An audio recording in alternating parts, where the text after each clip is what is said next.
नमस्कार, जनमत हरियाणा में आपका स्वागत है। मैं हूं कमलकांत।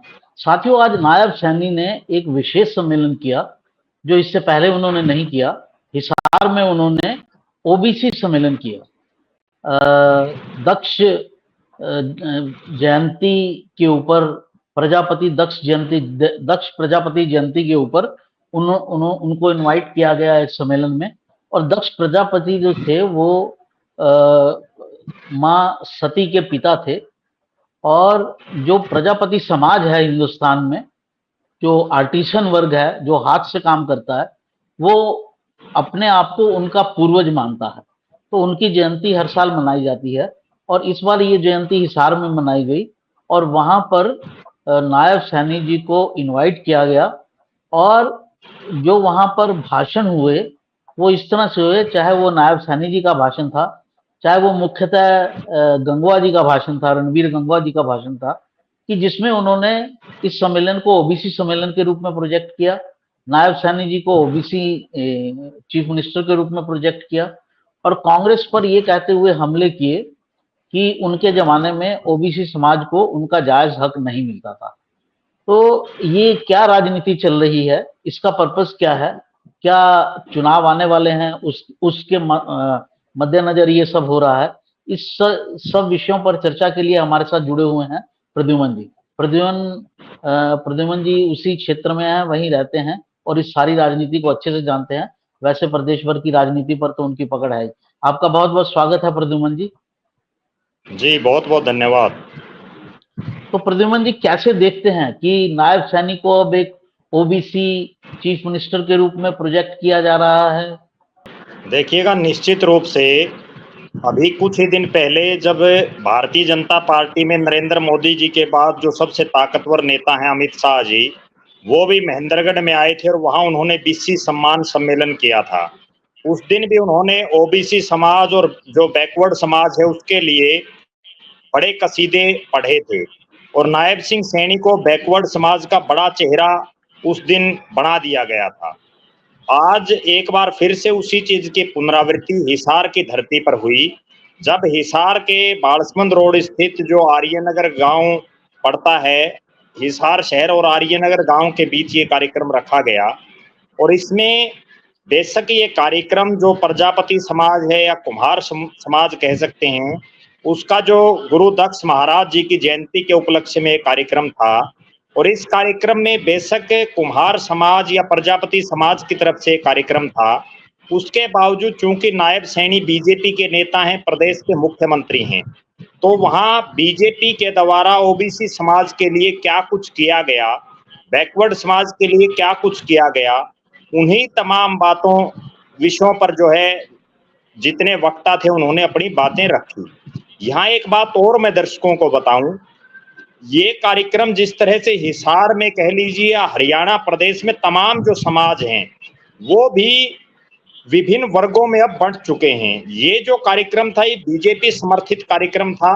इसी तरह से 28 तारीख को हिसार में गुरु दक्ष महाराज जी की जयंती पर ही एक कार्यक्रम आयोजित किया जा रहा है, जिसमें चौधरी भूपेंद्र सिंह हुड्डा और चौधरी उदय भान जो कांग्रेस के नेता हैं, पूर्व मुख्यमंत्री और प्रदेश के अध्यक्ष हैं उदय भान जी, और पूर्व मुख्यमंत्री हुड्डा साहब हैं, वो दोनों उस कार्यक्रम में पहुंच रहे हैं। उस कार्यक्रम का जो आयोजन है वो पूर्व विधायक और जो रणबीर गंगवा से पहले बैकवर्ड के विधायक हिसार के बन गए थे 2009 में, रामनिवास घोड़ेला, वो उस कार्यक्रम के ऑर्गेनाइजर हैं, वो उस कार्यक्रम को कर रहे हैं। तो निश्चित रूप से इन कार्यक्रमों के बहाने जिस भी समाज के कार्यक्रम किए जाते हैं उस वर्ग को अपने लिए लुभाने के लिए कार्यक्रम किए जाते हैं। आपकी आवाज थोड़ी कट गई, आपकी आवाज थोड़ी कट गई। घोड़ेला जी ये कार्यक्रम कर रहे हैं, उससे आगे एक बार अपनी बात रखिए। घोड़ेला जी ये कार्यक्रम कर रहे हैं जो रणबीर गंगवा से पहले बैकवर्ड के विधायक बन गए थे। 2009 में बैकवर्ड को हिसार में 2 सीटें मिली बैकवर्ड समाज के लोगों को, जिनमें रणबीर गंगवा को इनेलो ने नलवा से चुनावी मैदान में उतारा और वो चुनाव हार गए, जबकि रामनिवास घोड़ेला बिल्कुल नए प्रत्याशी थे। वो बरवाड़ा से उनको कांग्रेस ने चुनावी समर में उतारा और वो जीत गई। सिटिंग विधायक की टिकट काट करके उनको टिकट दी थी और जिनकी टिकट काटी गई थी वो जयप्रकाश जेपी के भाई रणधीर सिंह धीरा थे। उसके बाद जिस तरह के ये कार्यक्रम किए जा रहे हैं, ये कार्यक्रम चुनाव से पहले जिस भी समाज के लिए किए जाते हैं, उस समाज विशेष के लोगों को अपने साथ जोड़ने के लिए, उनको अपने साथ रखने के लिए इन कार्यक्रमों का आयोजन किया जाता है। और ना केवल ये प्रजापति समाज का कार्यक्रम, इसके अलावा हिसार में आज सैनी समाज के द्वारा भी एक कार्यक्रम का आयोजन किया गया।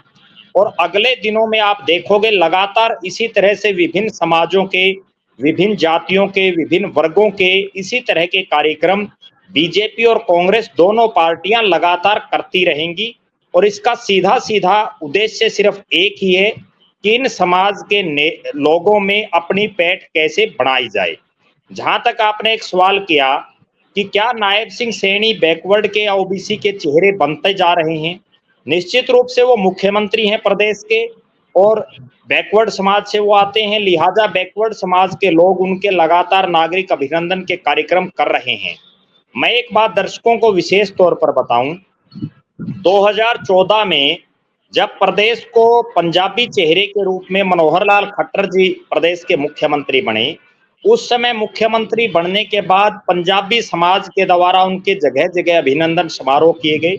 और जिस तरह से अब नायब सिंह सैनी जा रहे हैं बैकवर्ड समाज के कार्यक्रमों में, उस दौरान पंजाबी समाज के कार्यक्रमों में मनोहर लाल खट्टर जी भी बड़ी तेजी से गए और वो पंजाबी नेता भी बने प्रदेश के मुख्यमंत्री के साथ साथ।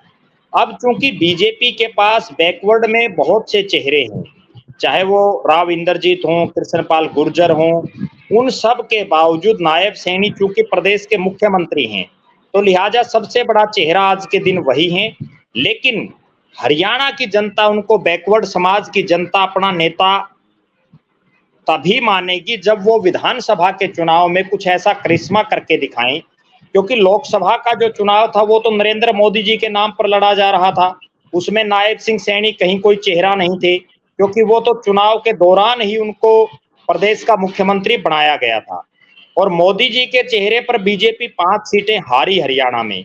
अब देखना यह है कि नायब सिंह सैनी के चेहरे पर, चूंकि अगला चीफ मिनिस्टर का दावेदार उन्हीं को घोषित कर दिया गया है, अमित शाह जी बार बार उनका नाम भावी चीफ मिनिस्टर के तौर पर घोषित कर चुके हैं, तो लिहाजा देखना यह है कि नायब सिंह सैनी कितना प्रभाव डाल पाते हैं, विशेषकर जो बैकवर्ड का क्षेत्र है।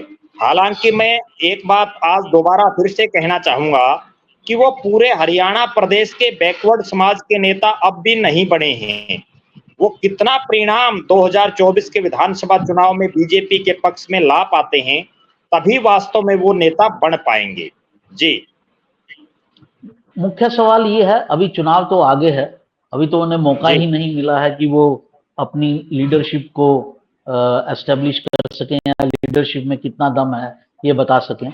चुनाव क्योंकि आगे है, मेरा सवाल ये है कि क्या जिस तरह से वो एक्ट कर रहे हैं, जिस तरह से वो मुख्यमंत्री के रूप में अपने आप को पेश कर रहे हैं, जिस तरह से वो ओबीसी समाज में जा रहे हैं, जिस तरह से वो अपनी उनकी बॉडी लैंग्वेज है, तो क्या उनमें ये कैपेसिटी है कि वो ओबीसी नेतृत्व के रूप में वो स्वीकार्य हो जाएं, या एक होता है कि देख के ही कह दिया जाता है कि नहीं, इस लीडर में दम नहीं है।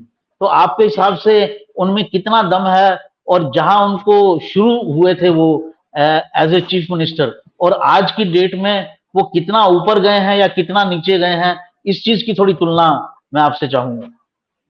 देखो, निश्चित रूप से नायब सिंह सैनी एक इफेक्टिव चेहरा हैं और वो बहुत कुछ करना चाहते हैं, लेकिन मेरा ऐसा मानना है, और प्रदेश के राजनीतिक गलियारों में भी ये चर्चाएं बड़े जोरों पर हैं कि मनोहर लाल खट्टर जी बेशक केंद्र सरकार में मंत्री हैं, उसके बावजूद आज भी हरियाणा में जिस तरह की वो भाषण बोल रहे हैं, जिस तरह की वो बातचीत कर रहे हैं, और जिस तरह से वो लगातार हरियाणा प्रदेश में सक्रिय हैं, वो मंत्री तो मोदी जी के पूरे भारत के हैं, केंद्र की ऊर्जा मंत्री।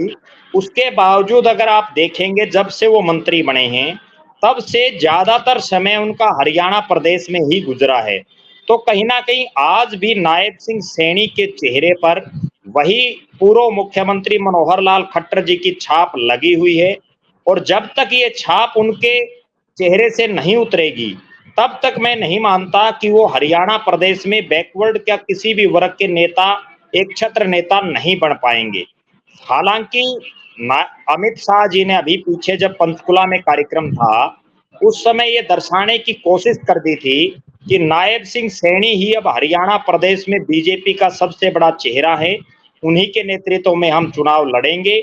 उसके बावजूद मुझे ऐसा लगता है कि मनोहर लाल जी को अब भी समझ नहीं आ रहा है या बीजेपी की कोई अंदरूनी रणनीति है। बार बार मनोहर लाल जी सरकार के फैसलों में दखलंदाजी करते रहते हैं, वो इस तरह की बयानबाजी देते रहते हैं, जबकि वो अब हरियाणा प्रदेश के मुख्यमंत्री नहीं हैं। एक कोशिश जरूर नायब सैनी कर रहे हैं, जो फैसले मनोहर लाल खट्टर जी ने अपने कार्यकाल में लिए और जिनका लोगों ने बड़ा भारी विरोध किया, उनको जरूर धीरे धीरे उल्टा कर रहे हैं, वो पलट रहे हैं। तो निश्चित रूप से नायब सिंह सैनी की एक कोशिश है कि वो खुद स्टैब्लिश नेता बन जाए, और मेरा ऐसा मानना है कि अगले 3 महीने तो वो केवल प्रयास करेंगे।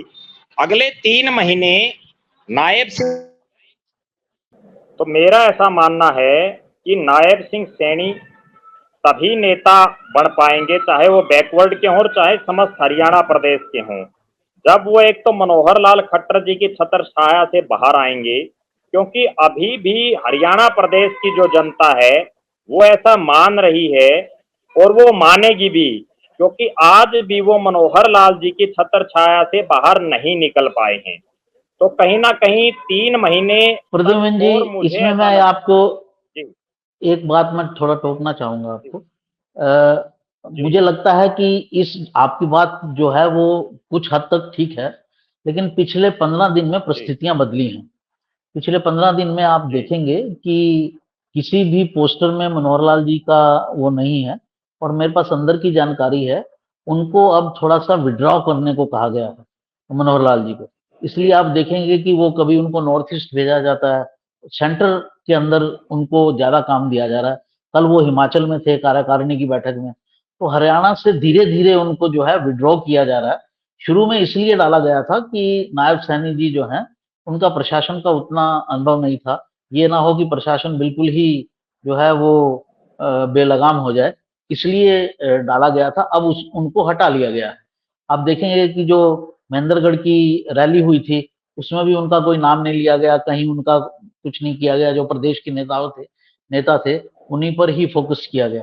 तो उस चेहरे से तो वो बाहर निकल रहे हैं।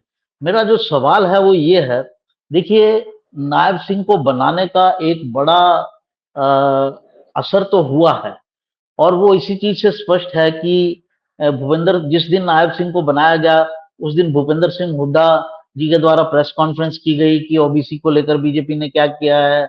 अभी वो रैली भी कर रहे हैं उदय भान जी के साथ। क्योंकि मेरा ये मानना है कि अगर पूरा ओबीसी समाज एकजुट होकर, मैं इसमें अहीर और जो गुजर वोटर है उसको भी अलग रख रहा हूं, क्योंकि वो दोनों ऑलरेडी मोटे तौर पर बीजेपी के साथ हैं।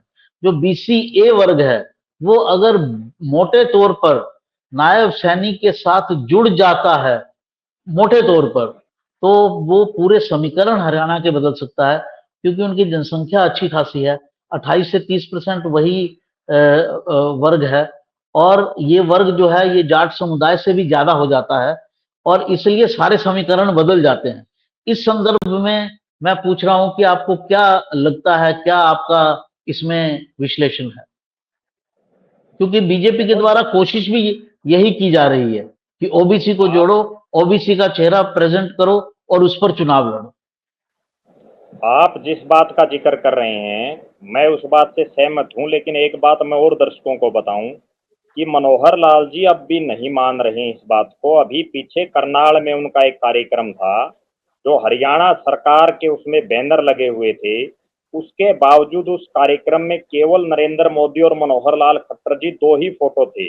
वहां नायब सिंह सैनी जो प्रदेश के मुख्यमंत्री हैं, उनका फोटो होना चाहिए था, उसके बावजूद उनका फोटो नहीं लगाया गया। अगली जो बात आपने जो बात कही, निश्चित रूप से जो ओबीसी वर्ग है, जिसमें जो सैनी, गुर्जर और जो अहीर, जो ये तीन मुख्य जातियां जो कृषि पर आधारित हैं, इनको छोड़ करके बैकवर्ड की जो बाकी जातियां हैं, उनकी संख्या बहुत ज्यादा है, लेकिन वो संख्या छोटे छोटे भागों में बटी हुई है। अगर वो इकट्ठा हो जाती है तो निश्चित रूप से हरियाणा प्रदेश की राजनीति को बदलने का काम कर सकती है। दूसरी बड़ी बात, एक बहुत बड़े स्तर पर वो तमाम जातियां आज भी भारतीय जनता पार्टी के साथ खड़ी हैं। लोकसभा चुनाव में अगर गांव वाइज आप देखोगे या मोहल्लों वाइज आप देखोगे, जिन जिन क्षेत्रों में बैकवर्ड बाहुल्य जनसंख्या है, उन क्षेत्रों में भारतीय जनता पार्टी के प्रत्याशी जीते हैं। और जहां कहीं थोड़े बहुत वोट जो दूसरे कांग्रेस के प्रत्याशियों को गए हैं, अब उन वोटरों को और अपनी तरफ काबू करने की कोशिश भारतीय जनता पार्टी कर रही है। लोकसभा चुनाव में 44 विधानसभा की सीटों पर बीजेपी जीती है और 10 विधानसभा की सीटें ऐसी थी जहां बहुत क्लोज मार्जिन में बीजेपी चुनाव हारी है। अगर उन 10 सीटों पर ये बैकवर्ड समाज के लोग बीजेपी के साथ पूरी तरह से आ जाते हैं, तो उन 10 सीटों का और जो जब परिणाम आएगा तो वो पलट सकता है और बीजेपी की सरकार तीसरी बार प्रदेश में आ सकती है। यही कोशिश भारतीय जनता पार्टी और नायब सिंह सैनी वर्तमान में कर रहे हैं। जी जी, तो मोटे तौर पर अगला जो चुनाव है वो काफी इंटरेस्टिंग होने वाला है। अभी उसको डन चुनाव नहीं कह सकते कि हो ही गया फैसला कि इस पार्टी को जीतना है या उस पार्टी को जीतना है। दोनों तरफ से संघर्ष रहेगा, एक एक सीट की लड़ाई होगी। बिल्कुल, मैं आपकी बात से सहमत हूं। 2024 का विधानसभा चुनाव केवल वही पार्टी जीतेगी जो सही समीकरण बना करके टिकटें देगी। जिस भी पार्टी ने मेरिट के आधार पर टिकट नहीं दी, जिस पार्टी ने भाई भतीजावाद पर टिकट दी, उसकी हार निश्चित हो जाएगी। मेरिट पर जो पार्टी टिकट देगी। और दूसरी बड़ी बात, भारतीय जनता पार्टी की एक खास बात मैं और बताऊं दर्शकों को, आज के दिन जो महसूस हरियाणा में हो रहा है, लोग नायब सिंह सैनी की कार्यशैली से, नायब सिंह सैनी के कार्यों से बड़े खुश दिखाई दे रहे हैं, बड़े प्रभावित हैं। अगर बीजेपी को कहीं कोई नुकसान हो रहा है तो वो नुकसान बीजेपी के जो लोकल लीडरशिप है, जो बीजेपी के विधायक हैं, या जो बीजेपी के जिन लोगों ने चुनाव लड़े हैं, या जो बीजेपी के ऊंचे पदों पर, ओहदों पर, जिला प्रधान के पदों पर बैठे हैं, उन लोगों की जो कार्यशैली है उससे कहीं ना कहीं जनता आक्रोशित है। क्योंकि लोगों की वो लोग सही ढंग से नहीं सुन पा रहे, जबकि प्रदेश का मुख्यमंत्री होते हुए भी नायब सिंह सैनी खुला दरबार अपने जो उनका मुख्यमंत्री निवास है उसमें लगा रहे हैं, लोगों की सुन रहे हैं, लोगों की कागज ले रहे हैं और उन कागजों पर वो कार्रवाई भी कर रहे हैं। बेशक उसमें अभी गति धीमी है, लेकिन बीजेपी अगर सही ढंग से टिकट वितरण करने में कामयाब हो गई तो निश्चित रूप से अगला जो विधानसभा का चुनाव होगा उसमें एक बार फिर से कांटे का मुकाबला हो सकता है। जी, प्रद्युम्न जी ने जैसे आपको बताया कि कांटे का मुकाबला होने की उम्मीद अभी तो है, अगर चीजें ठीक डायरेक्शन में चलती रही दोनों तरफ से, और वही पार्टी चुनाव जीत सकती है जो अपना टिकट वितरण जो है ठीक करेगी। साथियों, मैं आपको बता दूं, पॉलिटिकल सर्कल्स में एक चीज मानी जाती है कि जो विधानसभा के चुनाव होते हैं उनमें जीत के दो फैक्टर होते हैं, एक कैंडिडेट और एक पार्टी की जो स्ट्रेटजी होती है, पार्टी का संगठन होता है। दोनों का रोल आधा आधा होता है, 50-50। यानी अगर आपका कैंडिडेट, आपकी पार्टी कितनी दुरुस्त हो, कैंडिडेट ठीक नहीं है तो आप चुनाव हार सकते हैं, कैंडिडेट ठीक है, पार्टी ठीक नहीं है तो भी आप चुनाव हार सकते हैं। दोनों का ही रोल होता है। 50% कैंडिडेट का रोल होता है, 50% जो है वो पार्टी का रोल होता है। तो दोनों ही ठीक होने जरूरी हैं। जबकि लोकसभा में मोटे तौर पर पार्टी अगर ठीक से हैंडल कर लेती है तो कैंडिडेट का जो चेहरा होता है वो थोड़ा पीछे चला जाता है। तो साथियों, प्रद्युम्न जी का बहुत बहुत धन्यवाद। आपने पूरी बातचीत को, पूरे समीकरणों को बड़े अच्छे से हमारे दर्शकों को बताया। फिर आपसे मिलते हैं, इस अंक में इतना ही। साथियों, अगर आपको ये विश्लेषण पसंद आया हो तो लाइक कीजिए, सब्सक्राइब जरूर कीजिए, हमारा प्रोत्साहन भी बढ़ता है, हम अच्छी से अच्छी खबरें भी आपके पास लेकर आने की कोशिश करते हैं। नमस्कार प्रद्युम्न जी, आपका भी बहुत बहुत धन्यवाद। धन्यवाद।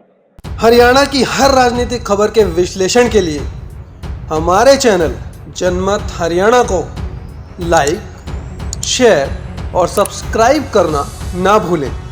साथ ही बेल आइकन को भी प्रेस कर लें ताकि हर वीडियो की अपडेट आप तक पहुंचती रहे।